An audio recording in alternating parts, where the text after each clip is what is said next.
بسم الله الرحمن الرحيم. يعني الحلقة التانية من برنامجنا كلام في الكورة بودكاست. النهاردة هيبقى معانا نجم كبير جدا، ويعني من نجوم النادي المصري ومن ناشئين النادي المصري. ليه صولات وجولات في الدوري المصري وكمان منتخب مصر. بدأها من الصفر زي ما بنقول، ولعب لجميع الأندية الشعبية ما عدا النادي الأهلي. معانا النجم النهارده الكبير جدا والمحترم والخلوق كابتن محمد مجدي. بنرحب بيك في برنامج كلام في الكورة. والله يا أحمد، أنا مبسوط إن أنا معاك النهاردة وفرصة سعيدة، وألف شكر على الكلام الجميل دوت. ليا الشرف إن أنا من أبناء النادي المصري، والحمد لله إن أنا اتشرفت ولبست تيشيرت منتخب مصر من خلال النادي المصري. كابتن محمد مجدي، يعني كلمنا بقى عن بداياتك. كلنا عرفنا انت، والناس كلها طبعا عارفين انت من ناشئين النادي المصري، ولكن اكيد فتره الكابتن حسام حسن او تواجده في النادي المصري غيرت في حياتك الكرويه. كلامي صح ولا في كواليس انا مش عارفها؟ لا، كلامك مظبوط يا أحمد. أنا من ناشئين النادي المصري من وأنا عندي 6 سنين. م- كان شرف ليا إن أنا لعبت في النادي المصري، وكنت من أصغر كباتن الفرقة اللي لعبت في النادي المصري، وكان ليا الشرف إن أنا شلت شارة القيادة على دراعي. م- النادي المصري بالنسبة لي حاجة كبيرة جدا. م- أنا كنت لعبت أول ماتش ليا في الدوري المصري كان عن طريق كابتن أنور سلامة، م. بعد كده كابتن مختار. ده 2013 ده صح؟ تقريبا كان كده اه 2013. اه كنا بنلعب في عجرود ساعتها. اه ده كان آه، موسم صعب يا مجدي. الموسم كان موت. يعني قول لنا بقى يعني مش عايزين نفوت الموضوع ده. الموسم ده صعب، بس انا احنا كنا بنمشي بدبابات قدامنا وبنمشي بعربيات. لان انا كمان كنت حضرت الموسم ده كله في عجرود. اه اولا كان كمان الجو كانت بهدله، والجو كان حر وكنتوا بتلعبوا في وموت. توقيت صعب كانت جدا. الساعه 3 العصر تقريبا. بالظبط، يعني احنا كنا بنبقى قاعدين في المدرجات وحاطين لنا مراوح اللي هي الكبيره قوي دي، بالظبط كبيره بالظبط، كانت فتره صعبه جدا. وكانوا بتجيب هوا سخن. مم. رغم كده وانتوا كنتوا لعيبه في الملعب. انا ما اعرفش كنتوا بتلعبوا ازاي بصراحه. والله كان طبعا اللي كان رئيس النادي ساعتها كان الاستاذ ياسر يحيى، ربنا يشفيه ويعافيه. قول لنا كواليس الموسم ده، لان انا مش عايز اعدي. الموسم ده كان صعب بجد، وانا بسمي الجيل ده بجد، يعني الجيل ده اللي لعب 2013 بعد موضوع المصري رايح ورجع. ده جيل فعلا جيل العظماء في النادي المصري، اللي هو قدر يقعد برغم الضغوط اللي بالظبط. علينا والحاجات دي كلها. عنينا جامد والله، يعني عنينا جامد. قول لنا بقى، لان الجمهور المصري محتاج يعرف الكواليس دي. احنا كنا يعتبر بنلعب في صحراء. ملعب جايبين لنا ملعب في اخر الدنيا. بنعسكر في اخر الدنيا. بينك وبين الملعب ساعه عشان توصل للملعب، انت بتسافر. بتعسكر قبلها بيومين. الملعب في صحراء، الملعب هوا، ما تعرفش تلعب، ما تعرفش تاخد نفسك. الاجواء كانت صعبه جدا. بجد كانت اصعب فتره انا بالنسبه لي كلاعب ان انا مرت عليا في حياتي بصراحه. والحمد لله ان احنا قدرنا ان احنا نقعد بالنادي المصري السنه ديت، لان كانت سنه صعبه جدا علينا يعني. المجموعه بتاعتكم كانت صعبه مجدي برضو. وازاي بقى يعني الكابتن انور سلامه، وبعد كده اعتقد الكابتن طارق سليمان. الكابتن طارق سليمان بعد كده مسك في اخر ماتشين. بعد كده محمد خليف حط الجون بتاع بالظبط في عمر احمد مسعود على ما اعتقد. يعني ازاي يعني كنتوا بتقولوا بينكم وبين بعض، هل فعلا حاسين ان النادي المصري خلاص بيتجه ان هو يروح للدرجه الثانيه، ولا كان لا احنا كان عندنا احساس ان هم عايزين ينزلوا المصري درجه ثانيه. احنا كنا واخدين عهد علينا ان احنا ما نحقق لهمش اللي هم عايزينه. لان احنا بنبقى مثلا في بورسعيد، الدنيا بتبقى صغيره، فعارفين ايه اللي بيوصل وايه اللي بيحصل والناس بتتكلم ازاي. فكان بيوصل لنا ان الناس مش عايزه النادي المصري عشان الدوري يبقى يرجع تاني بشكله الطبيعي. كنا قاسمين الدوري مجموعتين. فاحنا كنا واخدين عهد على نفسنا مع الحاج ياسر، استاذ ياسر يحيى، ربنا يشفيه يا رب. ان احنا ان شاء الله باذن الله نقدر نقعد النادي المصري في الدوري السنه ديت. والحمد لله ان احنا قدرنا نقعده في الدوري الحمد لله. حسيتوا بايه يعني لما وصلتوا بقى؟ كان في ماتش تليفونات بني سويف، كان مصر مغلوب 2-1، كان لازم يتعادل في اعتقد حاجه زي كده. كان كابتن انور سليم مشي بقى صح بالظبط. وكان كابتن طارق سليمان مسك، وكانت مجازفه بقى وخلاص بقى. يعني المصري لو كان احنا كنا بنعمل اللي علينا واحنا كنا رجاله على قد ما نقدر في الملعب. زي ما قلت لك في الاول، التوفيق ده بتاع ربنا، انت بتعمل عليك، وصدقني طالما انت بتعمل عليك ربنا هيجازيك في اي حاجه. بالظبط. انت في اي مجال انت بتعمل اللي عليك وبتتعب، هو ربنا هيجازيك، وفي اخره الطريق هتلاقي نجاح باذن الله. الموسم ده كان صعب يا مجدي كمان من ناحيه اللعيبه. كنت يعني في الكواليس كشغل كصحفي.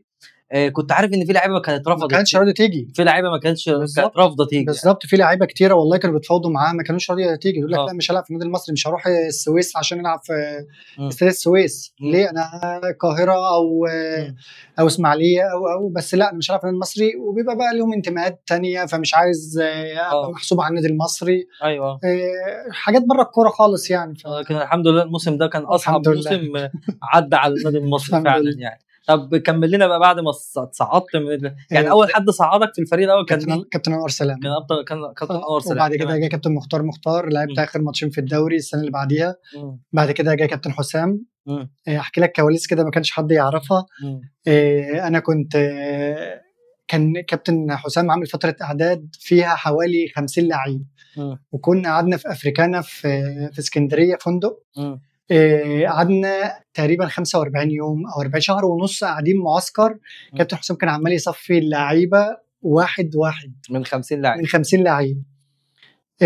كلهم ما فهمش نجمه ولا حد كان يعرف غير كابتن احمد رؤوف بس. هو احمد رؤوف وشكرا. واحمد رؤوف كان ساعتها بكرش كان جاي مع كابتن حسام ما ينفعش الكلام ده يعني. فاحكي لك موقف كده طريف يعني. انا كنت جايب جزمه كوره، كان ناقص 3 لعيبه والسكواد يكمل يعني ايه، كان في 3 لعيبه زياده عن ال 20 لعيب اللي هيبقوا موجودين. وانا لسه صغير. والكابتن حسام عامل 25 ماتش، انا ما لعبتش يعني نص ساعه من 25 ماتش. فانا بالنسبه لي انا كده انا مش موجود. وجايب جزم الكوره وقلت للراجل انا مش هديك ثمنها غير لو اتأيدت في الفرقه، لو اتأيدت في الفرقه هديك ثمنها، ما اتأيدتش مش هديك ثمنها. جيت ما خلاص ما عادش غير اسبوع تقريبا على القيد. لقيت 2 مشوا وانا اللي موجود. صدفه الايام مع مرور الايام وكده عرفت ان انا من كابتن حسام ذات نفسه لما انا لعبت يعني الحمد لله. قال لي انت كنت اول اسم موجود في قائمه الفريق من اول تمرينه انت اتمرنتها، كان في استاد المريخ. من اول تمرينه اول اسم انا حاطه قدامي وما عرفني، اول اسم حطه قدامي محمد مجدي ما شاء الله.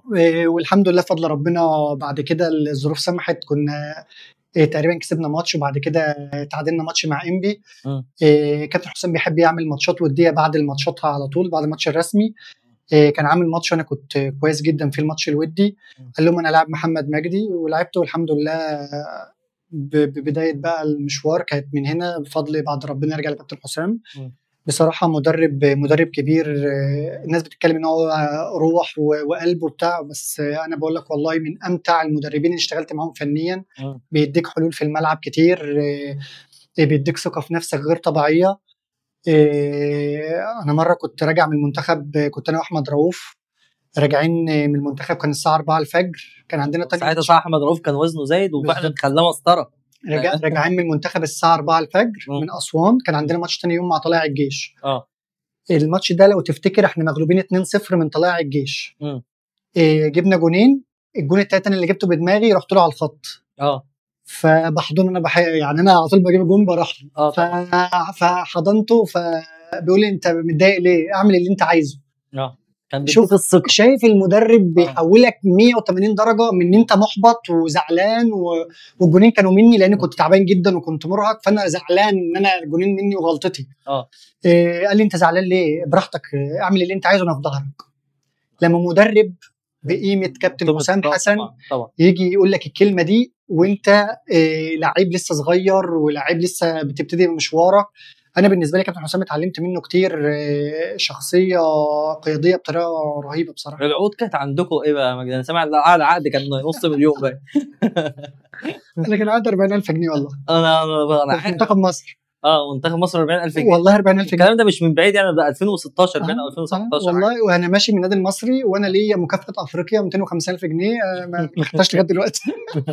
طبعا يعني انت عشان بتحب النادي لا انا عمري طبعا يعني النادي المصري لو انا قلت له اديله روحي والله العظيم اتاخر ابدا. طبعا انت مخلص. وانا فعلا كنت اتكلمت مع كابتن ابراهيم حسن قال لي شوف الفرقه دي اللي مكسره الدنيا بناخد ثالث ورابع افريقيا اعلى عقد نص مليون جنيه بالظبط. كانت حقيقه فعلا. احنا النادي الاهلي كسبينه ماتش 3-2 وماتش 2-0 كنا كاسبين، وماتش 2-2 تعادلوا معانا. الثلاثه احنا كنا كاسبين الشوط الاولاني 3-0. ما هو فعلا، ما هو كنت بتكلم مع كابتن ابراهيم قال لي يعني العقود لانه انت شايف ان فعلا اللعيبه في مصر فروق والله يا احمد واحده والله ما في، هو مجرد رزق. وبعدين انا نفسي اشوف لعيب جديد طالع. احنا ما عدناش يعني انا محمد مجدي اهو انا طالع منين؟ انا طالع من النادي المصري من الناشئين. كابتن حسام طلع جيل كامل بصراحه بالظبط عشان عنده شخصيه وما بيخافش. انما المدرب يبقى جاي عايز اللاعب الجاهز، عايز اللاعب الفت. فعلا واللي في بتروجيت بيروح النهارده فاركو، بيروح الاهلي، بيروح الزمالك، وهي دايره وبتلف زي ما انت بتقول. كمل لنا بقى بقيت يعني مشوارك في كره القدم عشان ما انا جالي بعد كده نادي الزمالك. وانا والله ما كنت اعرف ان انا جالي نادي الزمالك. فكان في ضغط ساعتها. محمد مجدي مش عايز ينزل التمرين علشان يروح الزمالك، ده باع النادي المصري، الحاجات دي كلها دي كواليس النادي المصري. والله اللي انا هحكيه لك يا احمد ده بالظبط ده اللي حصل بالحرف. انا بعد ما خلصت الدوري كان في فتره اعداد، اول تمرينه للنادي المصري كانت في استاد المريخ. الناس كلها عماله تقول لي انت رايح الزمالك، وانا والله العظيم ما كان عندي معلومه واحده ان انا رايح الزمالك. محدش قال لك حاجه؟ اقسم بالله ما حد قال لي حاجه. الكلام ده انا اتسال عليه قدام ربنا. لا سيء. ناس عماله تقول لي ان انت رايح الزمالك. والله يا جماعه انا موجود وانا حابب ان انا موجود. انا بعد التمرينه دي كانت كاتب كتابي كان بالليل. تاني يوم بالظبط جالي مكالمه من باشمهندس سمير حلبيه، محمد تعالى لي القاهره. فيا باشمهندس تعالى لي القاهره دلوقتي. تمام ماشي. كلمت كابتن حسام، تليفون كابتن حسام كان مقفول. كلمت كابتن بدر قال لي مجدي سافر القاهره للباشمهندس سمير. رحت والله العظيم زي ما بحكي لك كده، لقيت الاستغنى بتاعتي كده، الشيكات اللي جاي مكاني كان 5 مليون جنيه. وحماده طلبه واحمد سمير، استغنى بتاعت حماده طلبه واحمد سمير. قلت له ايه ده يا باشمهندس؟ قال لي احنا عايزين نبيعك. قلت له يا باشمهندس انا متفق مع كابتن حسام ان انا هيخلي لي عقدي من اعلى الناس في الفرقه، عشان الحمد لله انا بادي كويس ومن هدافين الفرقه، وانا كنت مدافع ومساك والحمد لله منتخب مصر. فانا متفق مع كابتن حسام ان انا اجدد وقاعد في النادي، انا مبسوط هنا والناس اللي بتحبني ودي بلدي وانا مبسوط. قال لي انا رئيس النادي وانا بقول لك انك مالكش مكان في الفرقه، الفلوس اللي انت شايفها دي اللي هنصرف بيها من الفرقه، انا مش هصرف على الفرقه من جيبي. قلت له طب العمل دلوقتي؟ قال لي انا بقول لك انت مالكش مكان في الفرقه، وكابتن حسام عارف وكابتن وليد وكابتن ابراهيم والناس عارفه. المهم قلت له طيب اديني وقتي ومش اديني وقتي. قال لي دلوقتي. قام مكلم المستشار مرتضى على التليفون، قال له الولد مش عايز يجي، والله زي ما بحكي لحضرتك كده. قال له مجدي مش عايز يجي. فالمهم قال له ادهوني. قال لي يا ولد مش عايز تيجي نادي الزمالك؟ قلت له يا ريس مش عايز اجي، بس انا يعني انا كنت مبسوط والدنيا ماشيه معايا. وانا لسه حاسس برضو ان انا لسه يعني عندي عايز تعمل حاجه لفريق بلدك يعني. بالظبط انا مرتاح. وانا بحب الناس تبقى حاسه بقيمتك. والناس هنا في بورسعيد عاطفيين جدا. فبصراحه كنت بمشي في الشارع الناس كانت بتطلع من المحلات وتديني، يعني كانوا بيحسوني حاجه كبيره، وانا بحب بصراحه طبعا الاحساس ده ان انت تبقى من وسط الناس خارج والناس كلها حواليك. بالظبط. فقال لي احنا مخلصين كل حاجه وكل حاجه خلصانه مع النادي، انت تيجي النادي تمضي. فطبعا انا ما عرفتش اعمل ايه، وقمت رايح نادي الزمالك. مضيت. كان ليا فلوس في النادي المصري هنا. كلمت باشمهندس سمير قال لي ان شاء الله هبديها لك. قلت له خلاص تمام، انا مش هقدر اعمل حاجه، مش هقدر اقدم شكوى ولا هقدر اتكلم في حاجه، النادي المصري خيره عليا. ورحت نادي الزمالك قعدت 2 سنين. مرحله نادي الزمالك بقى مجدي اصابات زي ما يكون حد داع عليه، ولا زي ما بيقولوا بقى معمول لك سحر؟ يعني انت صريح هتقول هم الحاجتين. ان النادي الزمالك كان في الفتره دي كان الفرقه كلها يعتبر اتغيرت، كانوا جايبين 15 لعيب جداد. والله الموقف ده حصل قدامي. كان واحد زميل ليا بيشرب كوبايه شاي، بعد ما شرب كوبايه الشاي بتاعته قبل التمرين لا في كوبايه الشاي، الكلام ده انا قلت قبل كده، ورق فيها كلام لوغاريتمات كانه سحر او حاجه. وتيجي هدومك مش موجوده، بعدها باسبوع تلاقيها موجوده وعلى نفس الكلام. انا اللي كان بيحصل لي في نادي الزمالك ما كانش طبيعي. وعلى فكره المستشار مرتضى كان بيبقى عارف، وكان بيجيب لنا شيوخ يعني كان بيجيب لنا ناس متخصصه في الكلام ده. كان معمول لك سحر يا مجدي في نادي الزمالك بامانه كده؟ اعتقد لان اللي كان بيحصل لي غير طبيعي. يعني انا فعلا كنت معاصر الكواليس ساعتها، وكنت عارف ان في لعيبه من جوه الفريق بتعمل لبعض فعلا. بالظبط. الحاجات دي. انا اتمزقت 6 سم في حاجه، انا لو بكلم دكتور عليها قال لي ما فيش يا ابني حاجه في الطب اسمها كده. انا قعدت 2 سنين والحمد لله برضو في الفتره اللي انا قعدت فيها انا مفيش مدرب اجنبي جه نادي الزمالك وما لعبنيش. اول ما ارجع من الاصابه ابقى موجود العب، اصابه ثانيه ارجع. والشيوخ اللي كنت بتجيبهم يعني ما فيش حاجه، اللي كان معمول كان اكبر.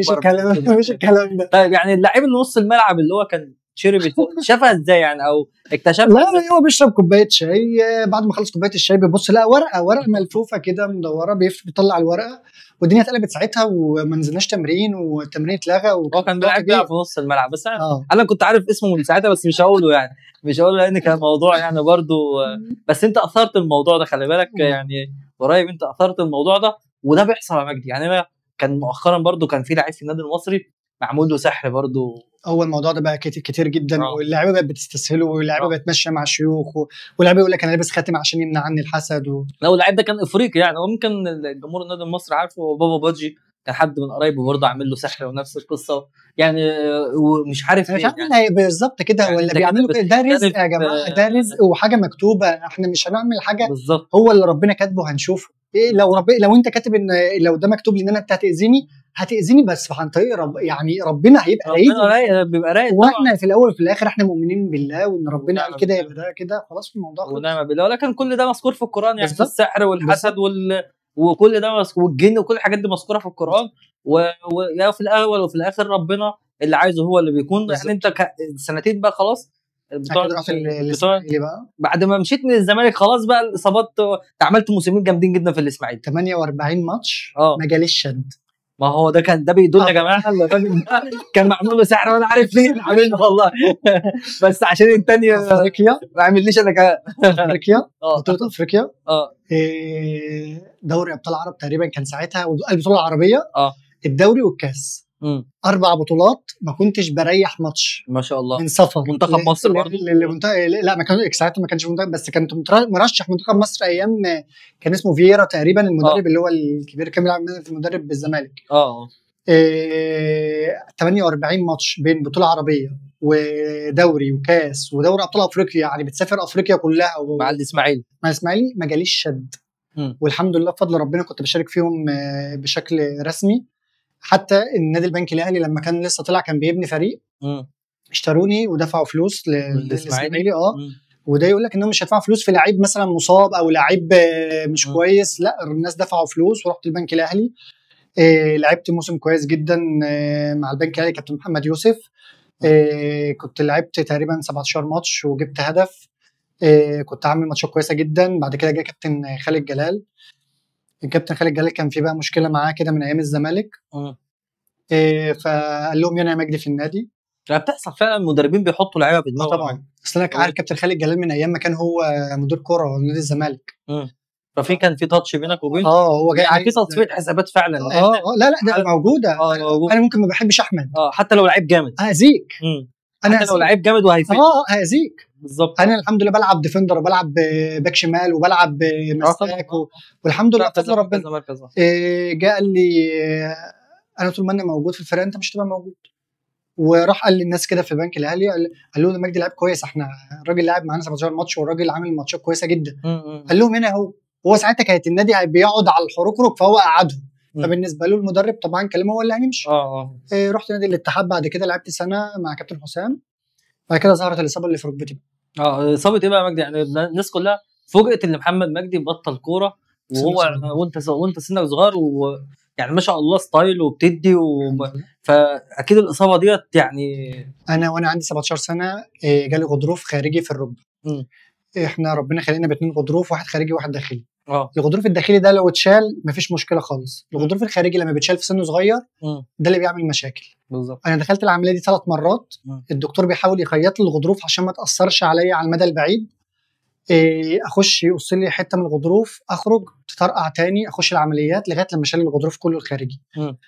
مع طبعا من وانا 19 سنه انا مبطل وانا 29 سنه يعني لعب 12 سنه على ركبتي من غير غضروف.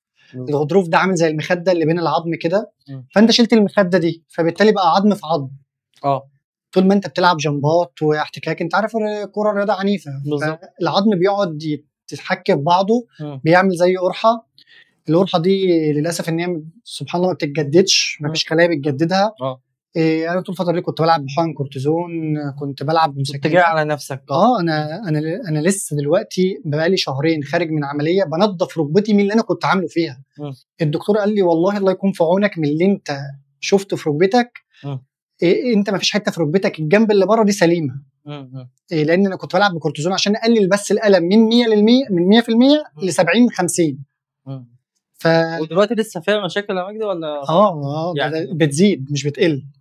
هي بتزيد مش بتقل، لان خلاص بقى انت ما فيش حتى بعد ما بطلت كوره. يعني ما فيش عمليات. هو العمليه الوحيده اللي تظبط لك الدنيا دي تغيير مفصل، وده انا مش حابب ان انا اعمله يعني. لان انا بالنسبه لي بقى خلاص يعني مش مؤثره معاك في مشي في يعني ساعات بيبقى الم شويه وبعد كده الدنيا بتبقى كويسه يعني. انما مع الجري ومع الخماسي لا مفيش خلاص ما فيش. لا بقى لما اقدرش العب بتلاقي ركبتي ورمت وترشح والموضوع بيبقى صعب كده. تمام يعني. وكمان انت راضي بقضاء الله وقدره. لا الحمد لله. لعبت فتره يعني بنيت فيها اسمك، عملت اسم كبير، كفاءة بداتها من الصفر. انا طبعا يعني انا صديق طفوله ليك، وانا يعني من وانت لسه كنت انا صحفي وشايفك، وكنت بصراحه يعني مثال للكفاح بصراحه ربنا. وعافرت لهدفك ولحلمك، ولعبت الانديه كبيره زي المصري والاسماعيلي والاتحاد والزمالك، وده صعب ان حد يلعب لكل الانديه الشعبيه دي. فطبعا مشوار كلنا بنفتخر بيه، وانت انسان خلوق بصراحه ومحترم وكمان مطلوب. يعني انا بيجي لي تليفونات كتير من قنوات كتير عايزين رقم محمد مجدي، عايزين رقم محمد مجدي. انا ليا الشرف والله يا احمد ان انا كنت معاك، والله العظيم مبسوط جدا، وانت من الناس المحترمه اللي موجوده في بورسعيد عموما في المجال الكروي.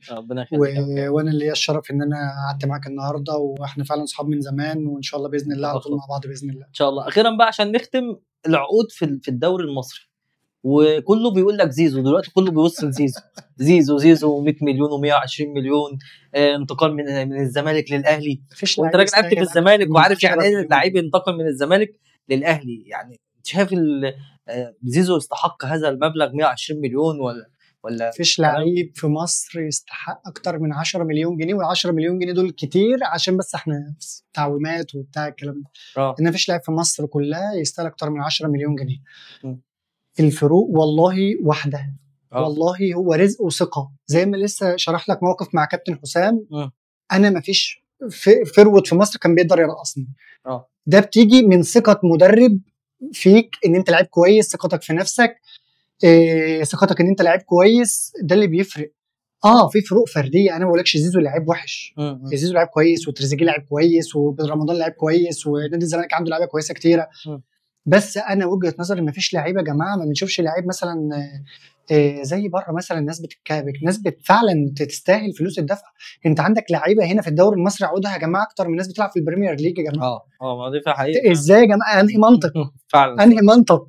وبعدين بره كمان بنلاقي فيه مقابل اللي هو ايه، اعلانات، رعايه. انما انت بتدي للعيبه اكتر ما بتاخد جايزه يعني من دقات الدوري، ما بتاخدش الفلوس انت ده للعيب. ده حاجات بسيطه. بتتكلم في واحد بياخد 50، واحد ياخد 80، واحد بياخد ليه؟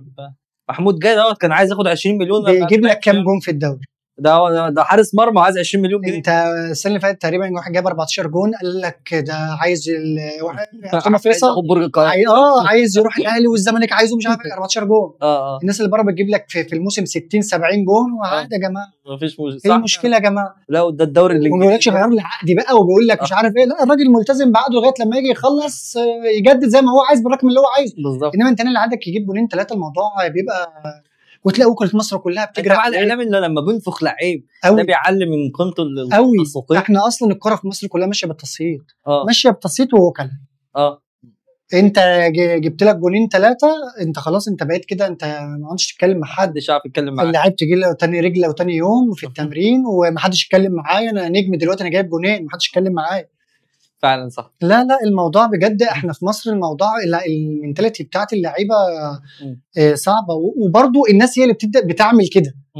الناس هي اللي بتدي اللعيب، يعني مثلا لعيب كويس جاب جونين ثلاثه، السوشيال ميديا على طول تك تك تك تك. ما اللعيب يا جماعه بيفتح تليفونه على فكره وبيبص وبيشوف ان الناس كلها بتتكلم عليه فبيتنفخ. فهيجي لما يجي هيتنفخ على النادي اللي انت بتشجعه. صح. انما انت لو حاطط كل واحد في المقام بتاعه كويس والله العظيم ما هيحس بنفسه. بالظبط. صح. وبالعكس هيديك اكتر كمان. بالظبط، ده فعلا ده حقيقه والله. طيب مجدي، يعني في متابعتك للدوري بقى المصري، بتعرف تقول لنا اول 7 فرق ممكن يختموا في الدور الاول، ولا صعب تقييمهم دلوقتي؟ هو صعب تقييمهم، بس انا اقدر اقول يعني يعتبر معروفين ان شاء الله باذن الله. النادي المصري، اهلي، زمالك، بيراميدز، ممكن زد، ومودرن ماشي كويس.